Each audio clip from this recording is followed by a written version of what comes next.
آج کی تاریخ یکم جمادی الآخر ہمارے ہندوستان کے ایک بہت بڑے عظیم بزرگ جلالت العلم حافظ ملت حضرت علامہ عبدالعزیز محدث مراد آبادی رحمۃ اللہ تعالی علیہ، جن کو حافظ ملت کہا جاتا ہے، مبارک پور الجامعۃ الاشرفیہ کے بانی فاؤنڈر، ان کا آج یوم وصال ہے۔ اور ان کی زندگی کے چند گوشے ہی اگر آپ نے مطالعہ کر لیے تو آپ کے اندر تحریک پیدا ہو جائے گی، کام کرنے کا جذبہ پیدا ہو جائے گا۔ خاص طور پر علماء کے لیے اور دین کا شغف رکھنے والوں کے لیے میں تو ضرور کہوں گا کہ وہ حافظ ملت کی سوانح حیات کے چند گوشے ضرور پڑھ لیں۔ حیرت ہوگی آپ کو، انہوں نے ہندوستان میں اتنے شاگرد پیدا کیے، اتنے کہ جتنے بھی پورے ہندوستان میں آپ گھومیں گے، علماء جو آج موجود ہیں وہ بالواسطہ یا بلا واسطہ ان کے شاگرد ہی بنتے ہیں، یا تو ان کے شاگردوں کے شاگرد ہوں گے یا پھر کہیں سے۔ بہت میں میجورٹی کی بات کر رہا ہوں، پوروں کی نہیں۔ آج علماء کی ایک بہت بڑی جماعت حافظ ملت رحمۃ اللہ تعالی علیہ کی تیار کی ہوئی ہے۔ میرے عزیزو، ایک مسجد بنانا الگ بات ہے، ایک عالم بنانا الگ بات ہے۔ ایک مسجد بنا دیا آپ نے، وہ وہیں قائم رہے گی، اس میں عبادت ہوتی رہے گی، لیکن کسی کو آپ نے عالم بنایا تو وہ 100 مسجدیں اور قائم کر سکتا ہے۔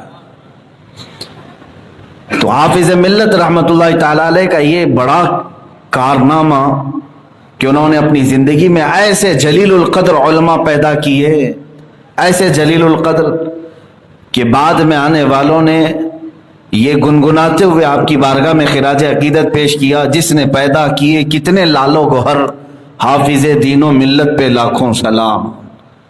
لال و گوہر پیدا کیے۔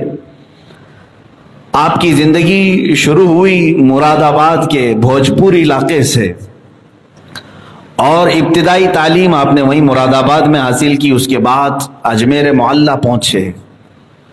حضور صدر الشریعہ رحمۃ اللہ تعالی علیہ جو بہار شریعت کے مصنف ہیں، وہ اس وقت جامعہ معینیہ اجمیر میں پڑھاتے تھے۔ حافظ ملت رحمۃ اللہ علیہ ان کی شاگردی میں آ گئے، تقریباً 9 سال ان کے پاس تعلیم حاصل کرتے رہے اجمیر پاک میں، وہاں سے سند فراغت حاصل کی۔ بعض ہم نے روایات یہ بھی سنی کہ آپ اپنے استاد صدر الشریعہ رحمۃ اللہ تعالی علیہ کے ساتھ جو وقت بتائے اور علم حاصل کیا۔ یہ صدر الشریعہ کون ہے؟ اعلیٰ حضرت فاضل بریلوی کے پہلے خلیفہ اور پہلے شاگرد صدر الشریعہ رحمۃ اللہ علیہ کے خاص شاگرد حافظ ملت ہیں۔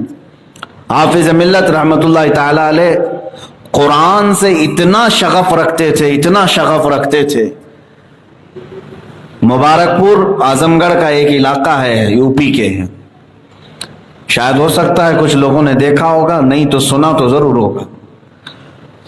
اعظم گڑھ کے اس مبارک پور کے علاقے میں آپ نے جو جامعہ اشرفیہ بنایا ہے، میں سمجھتا ہوں وہ ہندوستان کے تاج محل سے بھی بڑا ہے۔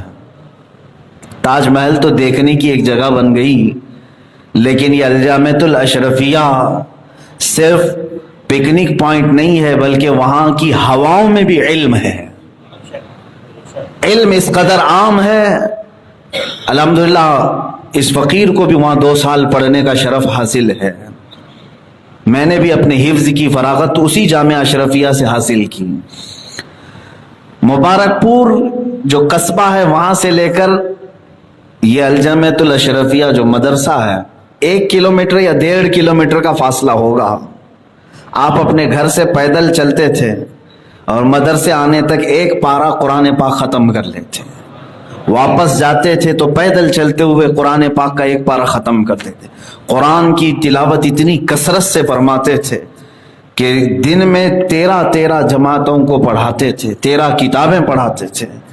یہ معمولی بات نہیں ہے کہ تقریباً 10 گھنٹے اپنے آپ کے بیزی رکھنا طلبہ میں، اور پھر رات کے وقت جلسوں میں، مناظروں میں آپ نے وہاں مبارک پور میں ایک ایسے علم کے قلعے کی بنیاد رکھی جس کی شاخیں آج پوری دنیا میں پھیلی ہوئی، امریکہ میں، یو کے میں، فرانس میں، جہاں پر بھی جائیں آپ، اس جامعہ اشرفیہ سے فارغ ہونے والے عالم دین کو مصباحی کہا جاتا ہے۔ مصباحی علماء پوری دنیا کے ہر خطے میں آپ کو مل جائیں گے۔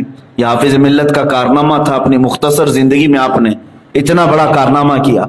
اور میں جو بات عرض کرنے جا رہا ہوں وہ یہ ہے، پڑھانے کا شغف الگ، تقریریں الگ، تبلیغ الگ، یہ سب ہونے کے باوجود قرآن پاک کی تلاوت اس قدر کرتے تھے، اللہ اکبر۔ ان کے شاگرد ہیں، آج بھی موجود ہیں، محدث کبیر علامہ ضیاء المصطفیٰ صاحب قبلہ، جو اس وقت ہندوستان کے سب سے بڑے محدث ہیں، جس کو سب سے زیادہ حدیثیں یاد ہوں اس کو محدث کہتے ہیں، وہ حافظ ملت کے شاگرد ہیں۔